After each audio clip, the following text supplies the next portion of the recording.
इस deep dive में आपका स्वागत है। आज का विषय भारतीय शास्त्रीय संगीत की आत्मा से जुड़ा है, श्रुति और स्वर। सुनने में ये इतने मिलते जुलते लगते हैं, पर इनमें एक बहुत ही, आप कह सकते हैं, बारीक और गहरा फर्क है। बिल्कुल, और इसी फर्क को समझने के लिए हमारे पास संगीत पारिजात जैसे प्राचीन ग्रंथ हैं। अच्छा। और विश्वावसु और दामोदर पंडित जैसे विद्वानों की व्याख्याएं भी हैं। हाँ। तो हमारी कोशिश रहेगी कि इन स्रोतों की मदद से श्रुति और स्वर के इस जटिल रिश्ते को सुलझाएं। मतलब ये कैसे एक हैं और कैसे अलग। चलिए फिर शुरू करते हैं। स्रोत कहते हैं कि संगीत में ध्वनि की हर सूक्ष्म संभावना वो श्रुति है। लेकिन ये हमारे जाने पहचाने स्वर या नोट से अलग कैसे है? यहीं पर मुझे लगता है संगीत पारिजात की वो उपमा काम आती है। हाँ बिल्कुल, वो सर्प और कुंडली वाली उपमा। हाँ। संगीत पारिजात श्रुति और स्वर के भेद को इसी से समझाता है। आप सोचिए, श्रुति उस सोई हुई लिपटी हुई कुंडली की तरह है। अच्छा, मतलब एक अव्यक्त संभावना। हाँ बिल्कुल, एक पोटेंशियल। और जब किसी राग विशेष में उस संभावना का प्रयोग होता है तो वही श्रुति क्रियाशील होकर स्वर बन जाती है। जैसे कुंडली खुलकर सर्प बन जाए। सही कहा, जैसे कुंडली खुलकर सर्प का रूप ले ले। और जो श्रुतियां उस राग में इस्तेमाल नहीं हो रही, वो वापस कुंडली बन जाते हैं। हाँ, वो वापस कुंडली की तरह सुप्त अवस्था में रहती हैं, अव्यक्त। अच्छा, तो ये कुछ पोटेंशियल एनर्जी और काइनेटिक एनर्जी जैसा हुआ। हाँ, कह सकते हैं। एक अच्छा तरीका है सोचने का। इसे किसी राग के उदाहरण से समझ सकते हैं। जैसे आपने कहा, श्रोत में मालकोश और हिंडोल का जिक्र है। बिल्कुल। मान लीजिए मालकोश राग गाया जा रहा है, ठीक है? ठीक है। तो उस राग में जिन श्रुतियों का प्रयोग हो रहा है वे उस समय स्वर कहलाएंगी, व्यक्त रूप में हैं। ठीक। लेकिन जैसे ही कलाकार मान लीजिए हिंडोल राग गाना शुरू करता है, जो बिल्कुल अलग है मालकोश से। हाँ, अलग स्केल है, अलग मूड है, तो मालकोश में इस्तेमाल हुए स्वर जो अब हिंडोल में प्रयोग नहीं हो रहे हैं, वो वापस श्रुति बन गए। बिल्कुल, वो वापस अपनी अव्यक्त अवस्था यानी श्रुति में चले जाते हैं। और हिंडोल में लगने वाली श्रुतियां वो क्रियाशील होकर स्वर बन जाती हैं। अच्छा। तो ये एक निरंतर चलने वाली प्रक्रिया है, संभावना का यथार्थ में बदलना और फिर वापस संभावना बन जाना। ये तो काफी डायनामिक है। मतलब सिर्फ राग में प्रयोग होना ही श्रुति को स्वर बनाता है, या इसमें कोई और भी पहलू है? देखिए, एक और महत्वपूर्ण दृष्टिकोण है विश्वावसु का। वो कहते हैं कर्ण स्पर्शात श्रुति गया स्थित्या सैव स्वरोचिते। ओके, इसका क्या मतलब हुआ? इसका मतलब है कि कर्ण, स्पर्श, मीड़ जैसी सूक्ष्म क्रियाएं ये गले या साज पर की जाने वाली बहुत बारीक, बहुत ही क्षणिक हरकतें हैं। अच्छा। इनसे श्रुति का पता चलता है, श्रुति का ज्ञान होता है।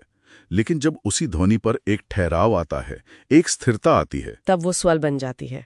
हाँ, तब वो स्वर बन जाती है। स्थित्या सैव स्वरोच्यते, स्थिरता से वो स्वर कहलाती है। दिलचस्प। तो वो क्षणिक हरकत श्रुति है और ठहराव स्वर। लेकिन अगर श्रुति इतनी क्षणिक है जैसे आपने कहा, तो क्या हम उसे सच में सुन भी पाते हैं? मतलब क्या वो ऑडिबल है? ये बहुत बहुत सूक्ष्म है, पर जो अनुभवी कान हैं, जो साधक हैं, वो इसे पहचान सकते हैं। अच्छा। ये असल में ध्वनि की शुरुआत या उसके उतार चढ़ाव का वो बिल्कुल पहला लगभग अनसुना सा कंपन है। और इसी से मिलती जुलती बात संगीत दर्पणकार दामोदर पंडित भी कहते हैं। उनके अनुसार क्या है? उनके अनुसार श्रुति उत्पन्न होने के ठीक बाद, मतलब तुरंत बाद, जो स्थिर, स्निग्ध यानी मधुर, कोमल और रंजक यानी मन को भाने वाली ध्वनि स्थापित होती है, वही स्वर है। उन्होंने वो भी तो कहा है, स्वयं यो राजते नादः। हाँ बिल्कुल। यानी जो नाद, जो ध्वनि स्वयं ही शोभित होती है, जिसे किसी और सहारे की जरूरत नहीं, वही स्वर है। सही। तो दामोदर पंडित भी उसी ठहराव और स्थिरता की बात कर रहे हैं जो विश्वावसु ने कही। हाँ, बस उसमें उन्होंने मधुरता और रंजकता का गुण और जोड़ दिया। बिल्कुल सही। तो अगर हम इन सबको एक साथ रखकर देखें तो सार क्या निकलता है? सार ये है, श्रुति वो अत्यंत क्षणिक शुरुआती ध्वनि कंपन है। स्रोत में से टंकोर मात्र भी कहा गया है। टंकोर मात्र जैसे सितार का तार छेड़ने पर जो पहली एक बहुत हल्की सी आवाज आती है ना, लगभग अनसुनी सी, वो समझ लीजिए। अच्छा, ओके। और जब वही ध्वनि तुरंत स्थिर होकर एक निश्चित मधुर पहचानी जाने वाली शक्ल ले लेती है, तब वो स्वर बन जाती है। तो श्रुति नींव है और स्वर उस पर बनी इमारत। बहुत अच्छा कहा आपने। श्रुति नींव है, स्वर उस पर बनी इमारत। तो इसका मतलब ये हुआ कि संगीत की जो वर्णमाला है उसमें 22 श्रुतियां, वो कच्ची ध्वन्यात्मक संभावनाएं हैं। हाँ, रॉ मटेरियल, जिनसे रागों का ताना बाना बुना जाता है। और 7 स्वर वे स्थापित निश्चित नोट हैं जिनका हम रागों में सक्रिय रूप से प्रयोग करते हैं और पहचानते भी हैं।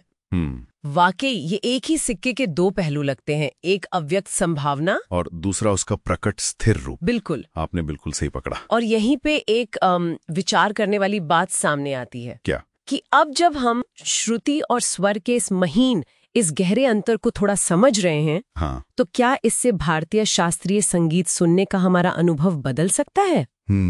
ये सोचने वाली बात है। हाँ, मतलब ये सोचना कितना दिलचस्प है कि कैसे यही सूक्ष्म भेद, ये संभावना और अभिव्यक्ति का जो खेल है, यही रागों में इतनी गहराई और इतने भावनात्मक रंग भरता है। सही बात है। शायद अगली बार जब हम कोई राग सुने तो हमारा ध्यान सिर्फ स्थापित स्वरों पर न जाए, बल्कि उनके पीछे छिपी उन अनंत श्रुति संभावनाओं पर भी जाए जिनसे वे जन्मे हैं। हाँ, जहां से वो स्वर निकल कर आ रहा है, उस स्रोत पर भी। ये एक अलग ही परत खोल सकता है सुनने में।